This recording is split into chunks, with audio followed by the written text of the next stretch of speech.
IBM has named its first female CEO. That means simultaneously more women will be running Fortune 500 companies than ever before. So what can we learn from these women at the top? Well, whether you're a stay-at-home mom looking to get back into work or you're a career woman looking to get that promotion, there are certain things that you can do to get ahead. And here are the details is career coach and executive search consultant Laurie Rosenfield. So nice to have you here. Thanks. So you're saying first, in order to break that glass ceiling, you really need to be reflective. What does that mean? I think anyone who's reached that corner office knows who they are, and they've thought about their skills, their strengths, their passions, and they know how to articulate them. Yeah, but whether you are employed or underemployed or unemployed, you said that you need to be reflective on your skills, your passion, your strengths as well, right? Right. I think it's important to be able to articulate them to other people so other people can help you, whether you're looking to go from your office to the corner office or to get an office.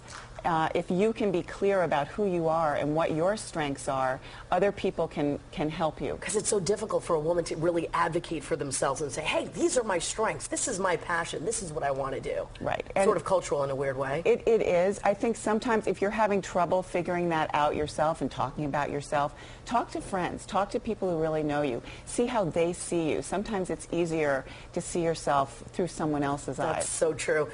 This next thing, someone actually told me to do this. Find a mentor or a career coach.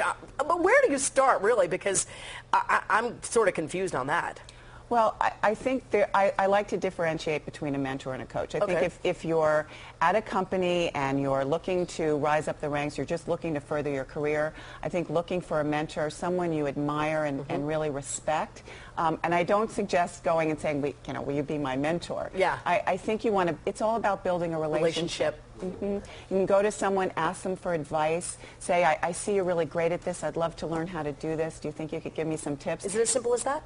Yes, but that's the beginning. Starting a real dialogue with someone, starting a relationship. I think relationships and meaningful relationships are going to sort of be a theme that I like to talk about. And you also talk about there's a difference between a mentor and a career coach. Yes, absolutely. If you're looking for a job, I think having a coach can be really helpful. It doesn't have to be a professional paid coach. It can be a friend, someone you ask to keep you accountable. The hardest thing about a job search is how long it can take and how disciplined you have to be. So if you have someone calling you saying, how did it go this week? Yeah. How many calls? Have you found anything you're interested in?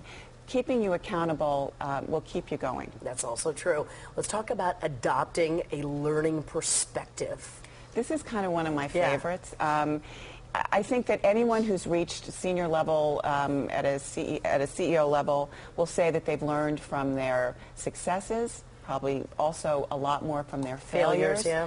So don't be afraid to learn. I think also if you're looking for a job, it's kind of a conversation starter. If you look for advice, you look for what about these that people do relates to you. How can you learn from them? It's a conversation starter. And I want to get to this. Lastly, ask for what you want. That's really difficult once it goes back to that thing about us advocating for ourselves.